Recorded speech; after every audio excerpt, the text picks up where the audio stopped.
And then even in the 20th century, in a very exclusive category of saints.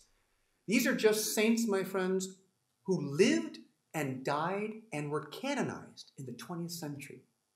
An amazing thing in itself. These saints tell us today this is a legitimate, contemporary, powerful term. Saints like Saint Pio, Saint Edith Stein, Saint Jose Maria Escriva, saints like Saint Maximilian Kolbe, as we know, saints like Saint Leopold Mondic, who actually gave himself as a victim soul to Our Lady Co-Redemptrix for East-West unity.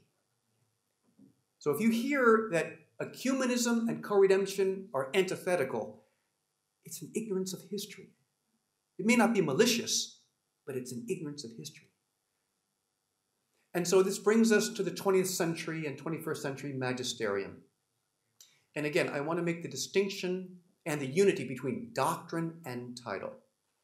The doctrine of Marian Coredemption, which simply says that Mary uniquely participated with and under Jesus in the redemption of the world, both at the Annunciation and a climax at Calvary. This has been the official papal teaching of the magisterium from Leo XIII to Pope Benedict XVI. Now let's talk about the title. When does the title appear in the papal magisterium? Well, it's interesting that under the pontificate of Saint Pius X, 3 times the title of Co-Redemptrix appears.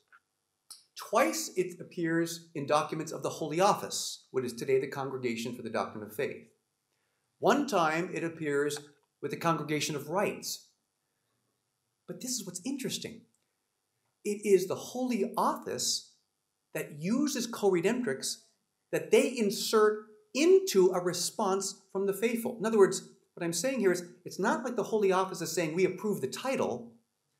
It's that the Holy Office volunteers the title in a response to a petition for an indulgence, for a certain prayer to be used. So what does that tell us? It tells us that the Holy Office was so confident with this title that even in responding, they initiated the title.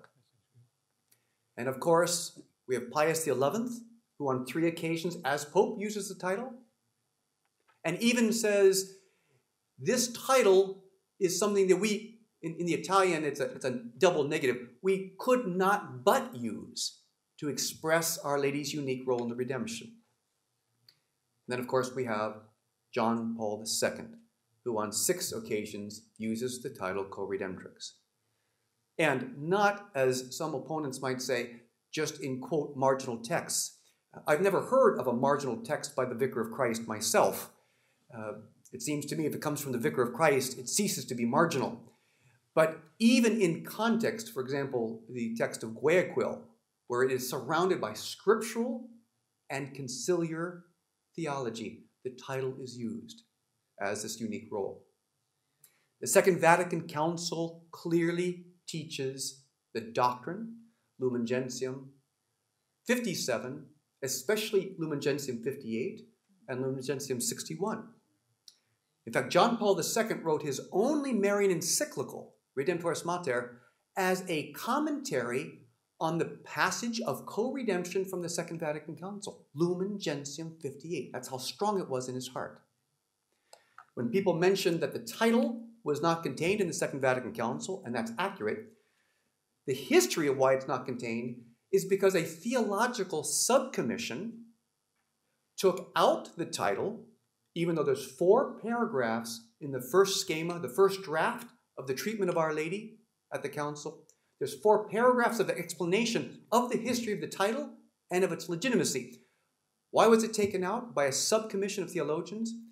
They said, because we take out terms that absolutely true in themselves could be a difficulty for our separated brethren. And so the Fathers of Vatican II never had an opportunity to even vote on accepting or rejecting Co-Redemptrix. It was removed before it came to them. And I would just ask in an honest way, If we use that criterion for the title, anything that could offend our separate brethren, what do we do with transubstantiation? What do we do with papal infallibility? Let alone, what do we do with Immaculate Conception and the Assumption? So the doctrine is absolutely the official teachings of our Catholic faith, and the title has been used by 3 pontificates. Pope Benedict XVI, thanks be to God, is continuing this line of teaching. Now, on February 11th of this year, on the World Day of the Sick, on his letter for the World Day of the Sick, our Holy Father specifically talked about Mary's unique sharing in the passion of her Son at Calvary as a continuity of her yes to the Annunciation. It's also significant that on that day, in St. Peter's Basilica, in Rome, Cardinal Lozano Barragin, the prefect for pastoral care, who presided at the Mass of the World Day of the Sick in St. Peter's, gave his homily on Our Lady in Marian Coredemption and specifically called her, right now, in this year, the co-redemptrix with the Savior. The next day, his use of co-redemptrix was distributed throughout the world on Vatican Information Service.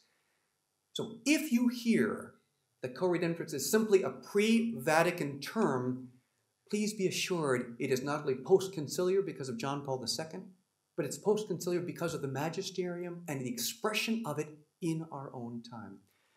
1 week ago today, Pope Benedict wrote a letter for the World Day of Prayer in China, which of course he set last year for May 24th.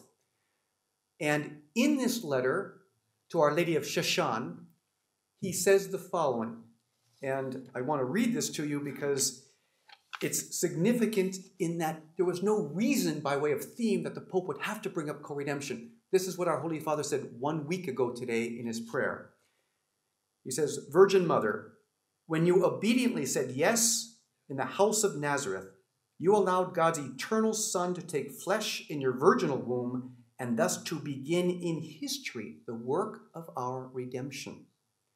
You willingly and generously cooperated in that work, allowing the sword of pain to pierce your soul until the supreme hour of the cross, when you kept watch on Calvary, standing beside your Son, who died that we might live.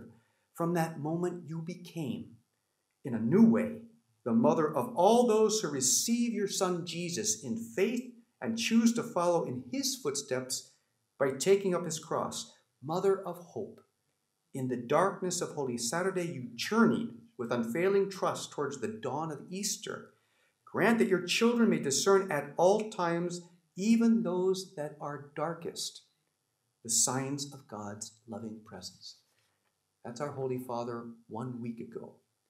Co-redemption is on his mind and in his heart. Within this context, I want to answer 3 objections which have been posed to the co-redemptrix by way of summary.